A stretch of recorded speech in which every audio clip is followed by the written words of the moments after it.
तो इसे स्टार्ट करने से पहले हम अपने कैरेक्टर्स का नाम बता देते हैं। तो मैं हूँ ऑथर, मैं हूँ ऑथर की कंपेनियन, मैं हूँ ऑथर की वाइफ, मैं हूँ ब्रूनो का डॉक्टर, मैं ऑथर की mom, I am little Bruno, मैं जंगली सुअर। हम सब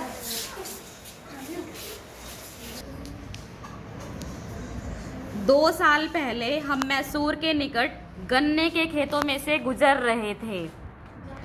वहाँ पे कुछ लोग जंगलों में से जंगली सुअरों को भगाने के लिए उन पर गोलियां चला रहे थे। उनमें से कुछ सुअर बचकर निकल गए।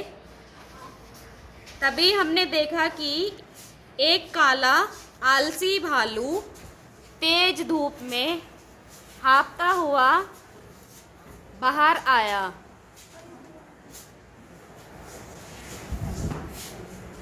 जिस समय हम गिरे हुए जानवर को देख रहे थे, हम यह देखकर परेशान हुए कि उसकी पीठ के ऊपर एक काला फर हिला हुआ मुंह के बल पड़े हुए शरीर को छोड़ दिया। फिर हमने देखा कि यह तो एक शिशु रीछ था। वो अपनी माँ की पीठ पर सवार था। जब अचानक चली गोली ने उसे मार दिया था, वह छोटा सा प्राणी मुंह के बल पड़ी अपनी माँ के चारों तरफ एक दयनीय शोर करता हुआ भागा। मैं इसे काबू करने का प्रयास करते हुए उसकी ओर भागा। वह जल्दी से गन्ने के खेत में घुस गया। मैं अपने साथियों के साथ पीछा करते हुए आखिरकार इसे इसकी गर्दन के पीछे हिस्से पर हाथ डालकर पकड़ने में सफल हुआ। जब यह अकस्मात झपटा, तब हमने लंबे मुड़े हुए पंजे के साथ झपटा मारने का प्रयास किया। हमने इसे टाट के बोरे में डाल दिया और अगले दिन जब हम बेंगलोर वापस पहुंचे तो मैंने इसे विधिवत अपनी वाइफ को भेंट दिया। मेरी वाइफ उसे देखकर बहुत खुश हुई। उसने उसको बहुत प्यार किया और गले में एक फंदा बांधकर उसने उसका नाम रखा। मैंने इसका नाम लिटिल ब्रूनो रखा है। ब्रूनो जल्दी ही दूध पीना सीख गया बॉटल से। उसने थोड़ी थोड़ी खाना पीने की चीज़ें खाना शुरू कर दिया था। वह धीरे धीरे बड़ा हो रहा था। एक दिन की बात है, वह रोज की तरह पुस्तकालय में गया। जैसे कि वह वहाँ जाकर छेड़खानी करता था, उसने वहाँ जाकर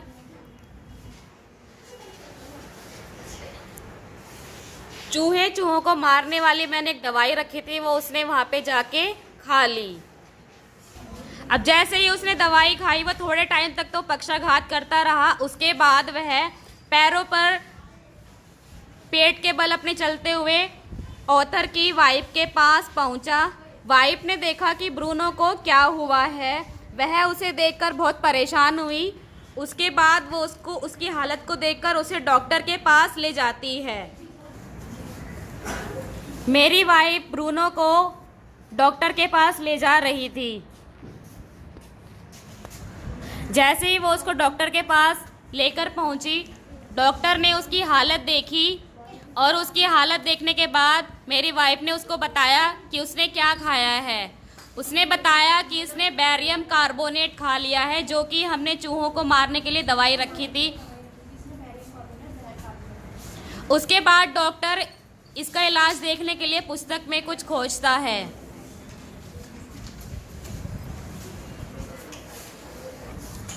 डॉक्टर थोड़ी देर खोजबीन करने के बाद ऑथर की वाइफ से पूछता है कि इसने क्या खाया है। ऑथर की वाइफ हकलाते हुए थोड़ा सा कहती है बैरियम कार्बोनेट। फिर डॉक्टर कहता है, अच्छा बैरियम कार्बोनेट, ठीक है, मेरे पास इसको लगाने के लिए एक इंजेक्शन है, मैं अभी आया।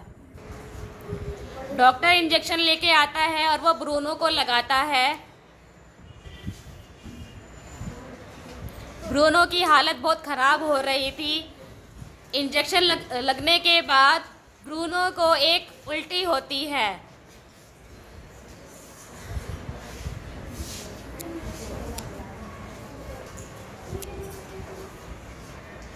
अब ब्रूनो उल्टी कर रहा है और उसकी सांसें बहुत भारी हो रही है, वो बहुत हाफ हाफ करके सांस ले रहा है।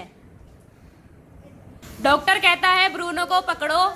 ब्रूनो के शरीर में एक सुई घुस जाती है। ब्रूनो गुर्राता है। 10 सीसी प्रतिरोधक दवा बिना एक बूंद भी व्यर्थ किए उसके शरीर में चली जाती है। 10 मिनट के बाद स्थिति बदलती नहीं है। दोबारा 10 सीसी दवा इंजेक्शन दोबारा दी जाती है। इसके 10 मिनट बाद सांस लेने की आवाज थोड़ी कम होती है। ब्रूनो अपनी भुजाएं तथा टांगे कुछ हिला सकता है, यद्यपि वह अभी भी खड़ा नहीं हो सकता है। 30 मिनट के बाद ब्रूनो खड़ा हो जाता है।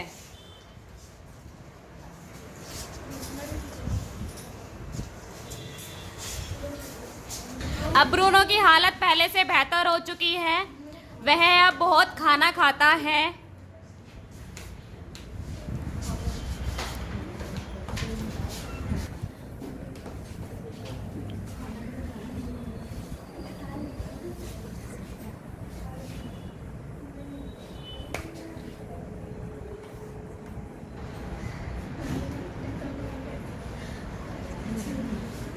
वह हमारी तरफ गुस्से से देखता है।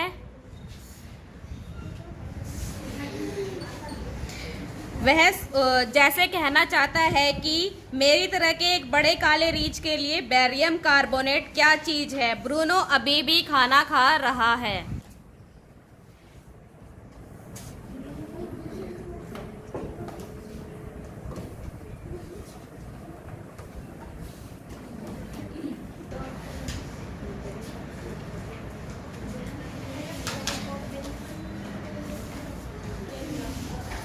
दूसरी बार उसे पुराने इंजन के तेल का लगभग 1 गैलन मिला, जिसे मैंने स्टुडबेकर कार की टंकी से निकाला था तथा दीमक के हमलों के विरुद्ध एक हथियार के रूप में बचा रखा था।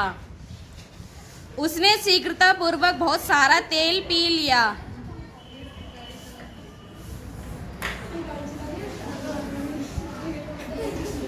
लेकिन उस पर इसका कोई बुरा प्रभाव नहीं पड़ा।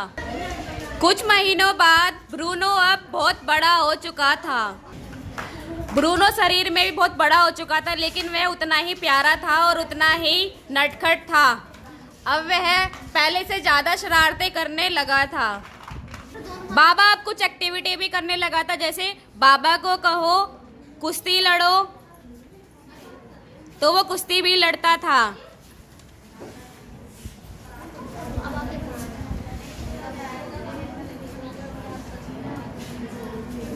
बाबा से अगर हम बंदूक तानने के लिए कहते थे तो वो स्टिक को गन की तरह रख के और ऐसे दिखाता था जैसे कि वो बंदूक है और वो शूट कर रहा है।